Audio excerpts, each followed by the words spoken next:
This is the Mathematics Education Podcast from mathedpodcast.com.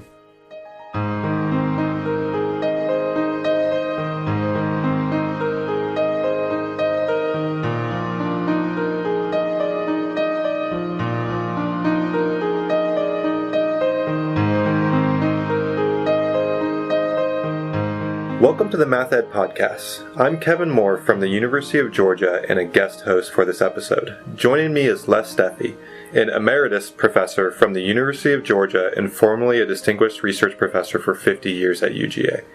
He is one of the foundational scholars with respect to radical constructivism in mathematics education and students' understanding of number concepts. I consider myself extremely fortunate to substitute for Sam.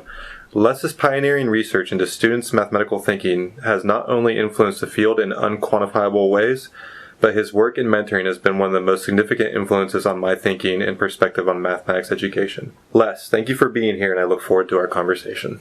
Glad to be here. Okay.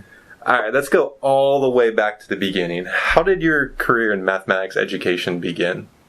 Well, I started college at Morningside College in Sioux City, Iowa. Took a basic algebra course, and I almost flunked it. I got a C in that course, but then I decided to go into mathematics. And so I went into trigonometry and analytic geometry. And I didn't really like math until I got in calculus. I really took off, and I said, this is it for me. So calculus was really wonderful. And from then on, I decided I was going to be a math teacher. So what was it about calculus that was just so wonderful? Calculus was wonderful in the sense that it was so quantitative, because I was raised on a farm, and so when I would go home and I could look at oat fields, I could think about this full-grown oat field. I look at the surface of it, and I could think about a triple integral. I could actually formulate the volume of that surface of the solid that oat field constituted. So I looked at the tractor tires, and I realized that I could rotate a circular region around that axle and formulate the volume of the tractor tire. And so those kind of things, where I could actually take and use my mathematics in those contexts, that was very natural to me. So I reconstituted and reconstructed my reality tremendously. That's what allowed me to do. Yeah, so you would say the mathematics or the calculus gave you a way to sort of restructure your experiences and think about them. Absolutely. Absolutely. It was really, so this is mathematics, and I was taking physics at the same time. And so, so mathematics, of course, mathematics and physics go together like hand in gloves. So I studied physics, went into quantum mechanics and mathematical physics. And it was just all very wonderful. So I thought about being a math teacher, but I had a brother who was a damn genius in physics. But not only is he a genius in physics, but he could take things apart and build radios and that kind of stuff. And so I said, hey, I can never carry this guy. You know what? So I don't think I want to be a physics teacher. I could have been a good theoretical physicist. So I decided that I'd just be a math teacher, because I thought that would be much more appropriate for me than a physics teacher. But I still really love physics. So. Well, I'm glad you went the mathematics route. Yeah, I did go the mathematics route. Okay, so you went and taught for a little bit. Yeah, I taught for 3 years, actually, in high school. Yeah. And then why to graduate school? What drew you back to the classroom? That was an era amount of mathematics, and so what they were doing, the government was supporting math teachers to go back to school and learn how to teach modern mathematics. And so I got a sequential summer institute at Kansas State Teachers College. I was a teacher, so the 3 years that I taught, every summer I'd go to summer school at Kansas State Teachers College in Emporia, Kansas, and I earned a master's degree in mathematics that way. And so then I learned a lot of mathematics. What really basically it was is a graduate course in mathematics, master's degree course in mathematics. That's what it was. Mm-hmm. They didn't teach me much about the psychology of mathematics education, problem solving, and discovery learning and that stuff. That was not the topic of the sequential summer institute. So I decided that I was only making $4,500 as a mathematics teacher, and the upward mobility that going to graduate school offered was really very attractive. So I decided to apply for doctoral studies, and I applied for Ohio State University, and I said if I get Ohio State University, I'm going to Ohio State. But then I got the University of Wisconsin, and they accepted me on an academic institute, Mm-hmm. and so I went to Wisconsin. What a shame that you couldn't become a Buckeye, though. I thought you'd like that story. now you can give me a hard time. All right, so we fast forward a little bit to your time in Madison. Could you tell us a little bit about your dissertation study? You know, what was the focus of the dissertation research? With whom did you work, and how did you get into that focus? Well, at the time, in 1965, was when the first research and development centers were established. And I was a research associate in the Research and Development Center. And Henry Van Ingen was the co-director, along with Herb Klausmeyer, who's in education psychology. They were co-directors, both Dutchmen. And you can imagine how that worked.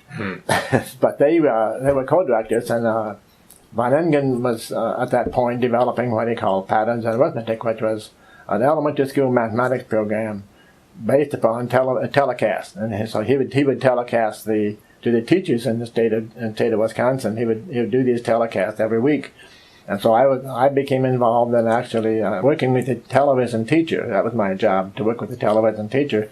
That was one of the reasons I got involved in curriculum research. Plus, I was a mathematics teacher. And the other thing was, that was when Piaget was being rediscovered in the United States. Mm-hmm. And Van Ingen was one of those people who was doing the rediscovering of Piaget. So he got me reading Piaget's work and Hausdorff's set theory. And so I became very interested in children's construction of numbers a la Piaget. Mm-hmm. Okay, so that led me to conservation, which was a big thing then. That was a big topic then. The big topic in mathematics education. And people were saying, well, we can train conservation of number. And so what I did is I wanted to find out if conservation of number had anything to do with children's thinking, solving of math problems. And so I did a repeated measures design, Newman Cool's design. but then that was science mathematics education in those days. You know, you did statistical experimental studies. And that's what you did. And that was the idea of research. But that's how I became interested in Piaget, was through that activity that I was involved in the R&D Center. Mm-hmm. So you could say a little bit more about your dissertation research. Sort of, did you choose your topic, or was that just embedded in a project that was there? Well, no, I chose my topic. Mm-hmm. I mean, but of course I was reading the problems and problem types and all that stuff. Goes back to Glenadine Gibbs' work and Van Ingen's work when they were at Iowa State Teachers College, and when Van Ingen was chairman of the math department, he went to University of Wisconsin, and Gibb went to University of Texas. Out of that department, it was two very powerful people. But Gibb and Van Ingen talked about problem types, word problems. And that was involved in the curriculum stuff that I was doing. But the study that I set up was my own. You know, I developed my own study, and I'd be reading Piaget of conservation of number, and I was wondering what, kids who couldn't conserve numbers surely couldn't solve these problems and conceptualize the problems. So I was very interested in that sort of a thing. All right, so a key project in your early career was the interdisciplinary research on number, or the IRON project, right? Yeah. What led you to start that project, and what sort of role did that project play in setting the future directions for your research? Well, that's a very interesting question, because in the modern mathematics movement at that time, what they were claiming is that Piaget's work really does not have anything to do with the readiness to learn mathematics. Okay, it was Bruner's famous readiness hypothesis. Any subject can be taught in any intellectually honest form to any child of any stage of development, which was Piaget's stage of development. Well, that was kind of a broad statement, but I didn't believe that. He based that readiness statement on it. Barbell held it at the Cambridge conference that was held. And if you go back and read that Cambridge conference report, it's a very, very interesting report, because in there, Inhelder commented like something to the effect that, well, if you use materials, the suitable materials, these children can learn much of mathematics, because then structuralism in modern mathematics is very prominent, and Piaget's work was structuralism. They interpreted Piaget's work as a structuralism. So that really went together for the elementary program. So they used Piaget's work as a psychological rationale for the elementary school program. That was one rationale. However, not everybody agreed with that. And a lot of people were saying, and Jeremy Kirkpatrick was one of them. I can go back to 1964 report in which that paper that he gave at the Cornell conference, which basically claimed that the modern mathematics program developers have been showing that children are capable of a lot more than we think. So the elasticity of children's thinking hasn't been determined. Now, I didn't necessarily disagree with that for children who were in Piaget's concrete operational stage. But I spent the first 8 years of my life at the University of Georgia trying to, disprove that readiness hypothesis. Mm-hmm. So I was trying to apply Piaget's research in mathematics education. That led to my first 8 years of researching.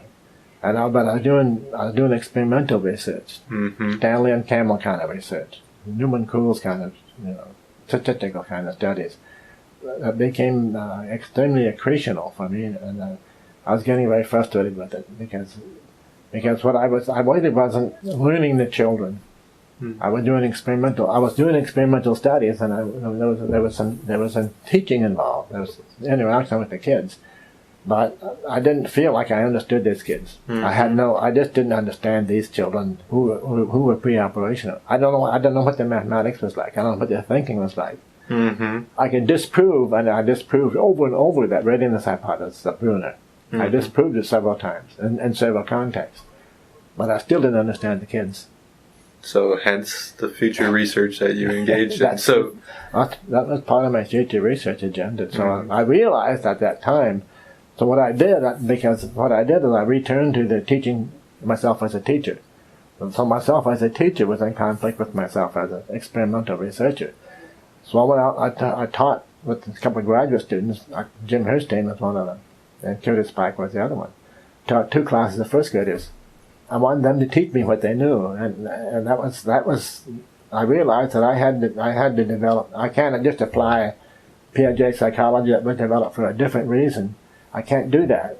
That was a mistake. I had to develop my own psychology of the child, and that was a fundamental understanding, and it changed my whole concept of what it meant to do research in mathematics education.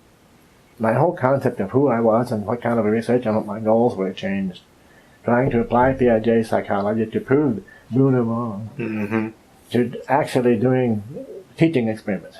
So I wanted to start using myself as a teacher. That's a very basic in my identity as a mathematics educator. I'm a teacher. I'm a mathematics teacher. And so before mathematics teaching and research was totally separated. Somehow they have to be integrated, or I use teaching as a method of scientific investigation. To think about teaching as a method of scientific investigation, I still don't think that's very well accepted in mathematics education. The teaching is more or less thought about as something that you do as an art. So the concept of scientific teaching is not there. And especially using teaching as a method of scientific investigation. It's not a treatment. You're not thinking about treatment as a whole different concept of teaching in the teaching experiment. Then it's not a treatment. As you think about, agriculture research, you put this treatment on this set of corn, this field of corn, you put another treatment on another field of corn, and then you try to compare the results of those 2 treatments. It's not that. It's not standard in that sense. Well, I know one of the things that's always stuck with me in terms of advice you've given me has been along those lines, and not looking at anything as application-based. You're not applying Piaget's constructs. You're not applying things to your teaching, but rather to think of them as a scientific and personal development sort of pursuit. Yes. Yeah, and so relatedly, I think this probably lines up in the career. You were very fortunate to get to meet and work with von Glossersfeld, and anyone who's read an article book on radical constructivism probably has you and von Glossersfeld to thank, particularly in the area of mathematics education. And I know I'm jealous of the years you were able to spend as his colleague and work with him for sure.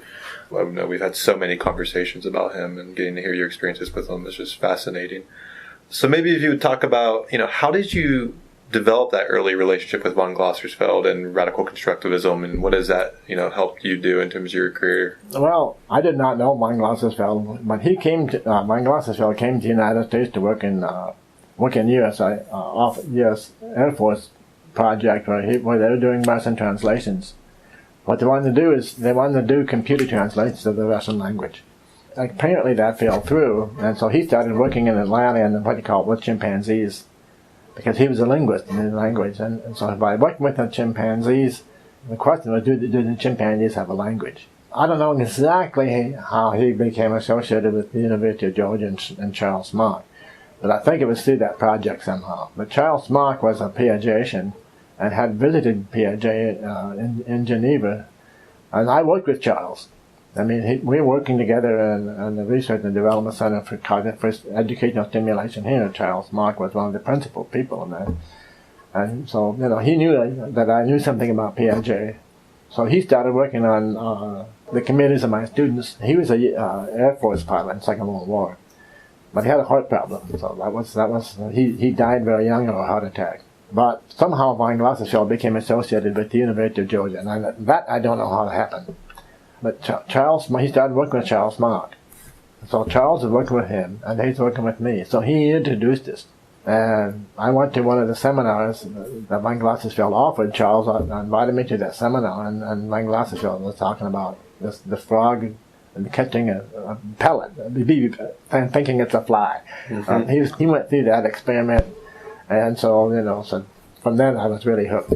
But that analogy and that story about the frog and the frog catching, thinking that the pellet was a fly and assimilating it as a fly, really resonated. So I was always a constructivist, but I didn't know I was a constructivist. I didn't know that word, and so we started working together, and we developed. He knew I was working on a number, and there's another person. The third person was John Richards in the philosophy department. John was interested in reconstituting the philosophy of mathematics from an epistemological standpoint, from the point of view of children building up knowledge and looking at mathematical knowledge and looking at how the evolution of mathematical knowledge from the childhood through adolescence through adult, and justifying mathematics from that point of view. So the philosophers are always interested in the justification of knowledge.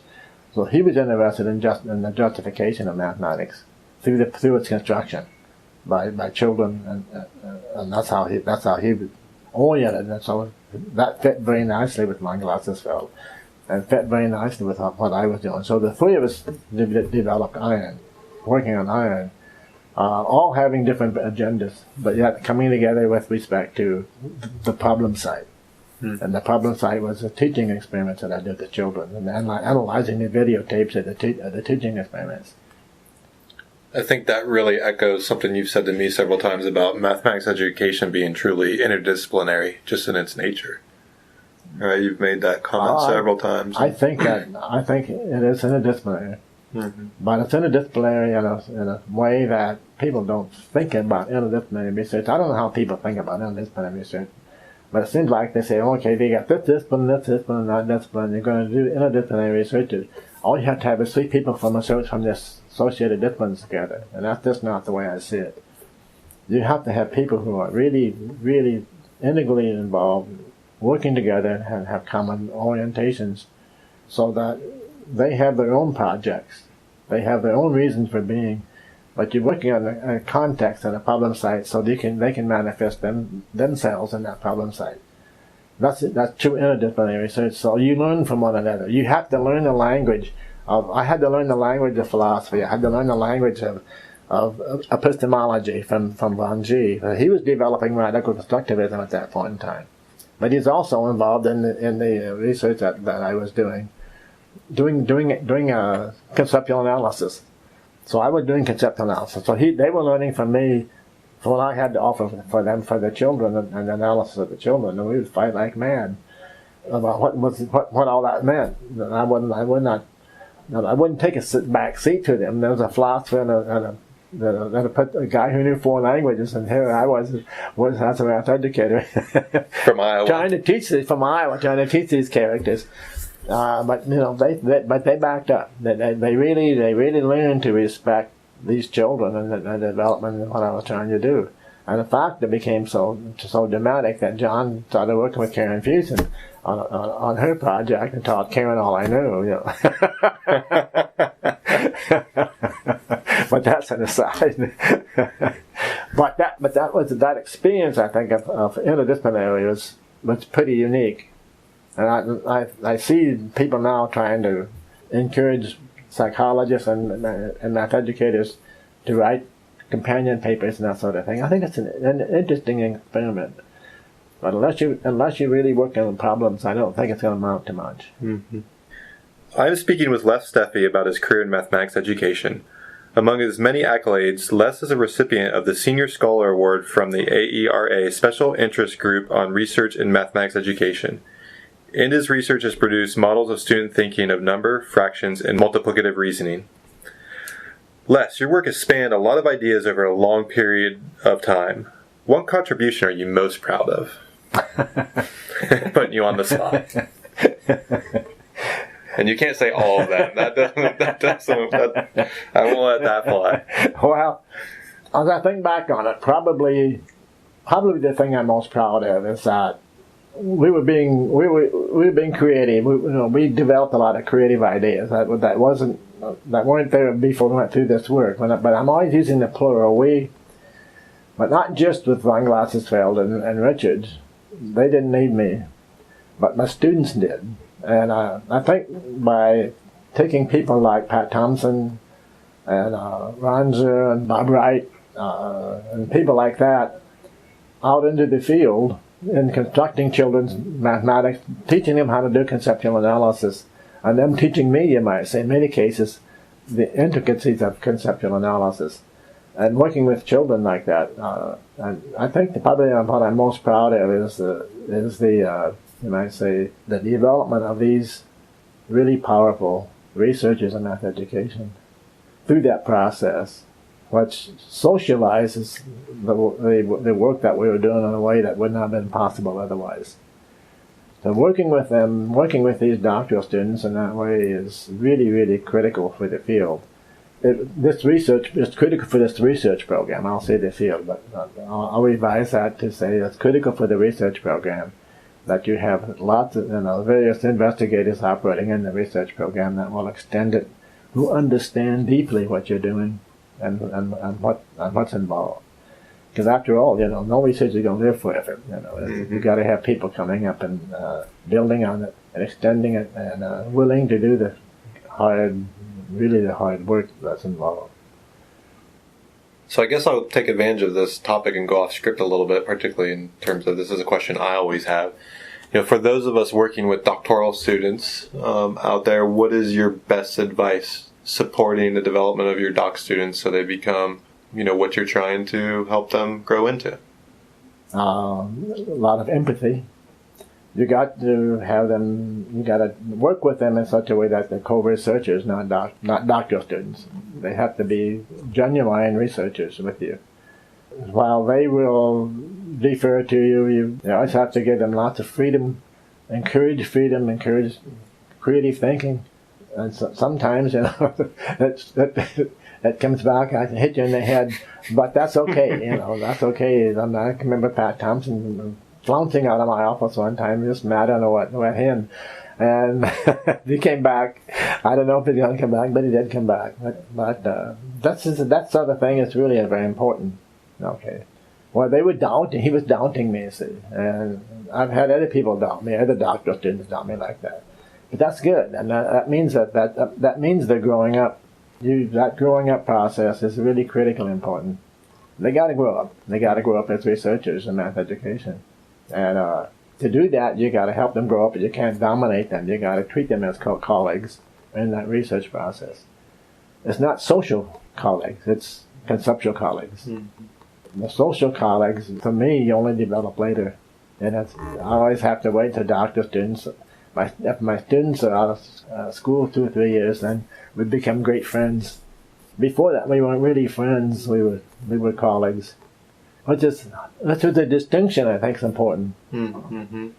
You've been able to watch numerous shifts and developments in mathematics education over the years, several of which you will discuss in your upcoming PME&A plenary and proceeding that you've been working on tirelessly for the past several months. What do you consider the most pressing issue or need in mathematics education moving forward? We've got to reconstitute the curriculum that children are involved in. I just think that's the most pressing need. That has a lot of associated problems. I think we all understand that. But the mathematics, that's since 1900, I started this paper and I reviewed things up to 2017. Everything has always been done. The mathematics of the curriculum has always been first order knowledge of the curriculum developers. Mathematics is taken as a given. It's out there. It's real, and everything is. We understand what mathematics is. Apparently, we do. But that's always taken as what the curriculum content, what children are to learn. It's mathematics that's known by adult people. And so this is what children have to learn. And until we change that whole concept of what constitutes mathematics, and understand that the work that I've done and working with my students and what we're doing in mathematics education, we're doing mathematical kinds of research. Children's mathematics is mathematics. Because you look for a rational system that will explain that mathematics. That's the second order model I'm talking about, the rational systems. And if you can formulate rational systems that are mathematical-like, then that constitutes legitimate mathematics. It's internally consistent. It's not self-contradictory. Now, people say, well, kids make errors all the time. Well, that's because you don't understand where they're at, and you don't understand the internal workings of those kids well enough that you can might say tamper a little area out where kind of it's kind of like a sphere. What the surface of this sphere is, it's not a surface, but it's a if you say two surfaces with stuff in between it. So that place where the kids start meeting perturbations that they can't eliminate. Okay, but inside that sphere is where they're operating very comfortably and operating. And until we understand those ways of thinking that the children have, and ways of thinking that we can, I say that would destroy those ways of thinking, and come to reorganize it into more elaborate ways of thinking. Say, I think about what's an intelligent system. Well, an intelligent system is a system that has the power to destroy itself and reconstitute itself in a new way and new ways of thinking. That's what I mean by an intelligent system. Its ability to adapt internally. So the adaptation for me doesn't mean I'm adapting to what's out there, but adaptation means I am adapting in the sense that I become more successful in my environment. I can eliminate the constraints in my environment by ways operating, formulating new ways of operating. And until we understand mathematics that way, students' mathematics, and that way, then I think curriculum doesn't make sense to me. That's the most pressing problem in mathematics education as far as I'm concerned. So reconstitute what constitutes school mathematics. So I know curriculum is always a buzzword that is used in any sort of educational system. So to you, if you had to answer the question, what is curriculum, what would your answer be? It's the intentions of the curriculum has to be the intentions of the people, of the adults that you have for children when they're growing up in mathematics. So it's those intentions and the goals of the curriculum writers that has to be constituted as curriculum. That's fundamental curriculum. It's how you formulate that what I'm talking about. I don't want to change Pat's notion of epistemic analysis.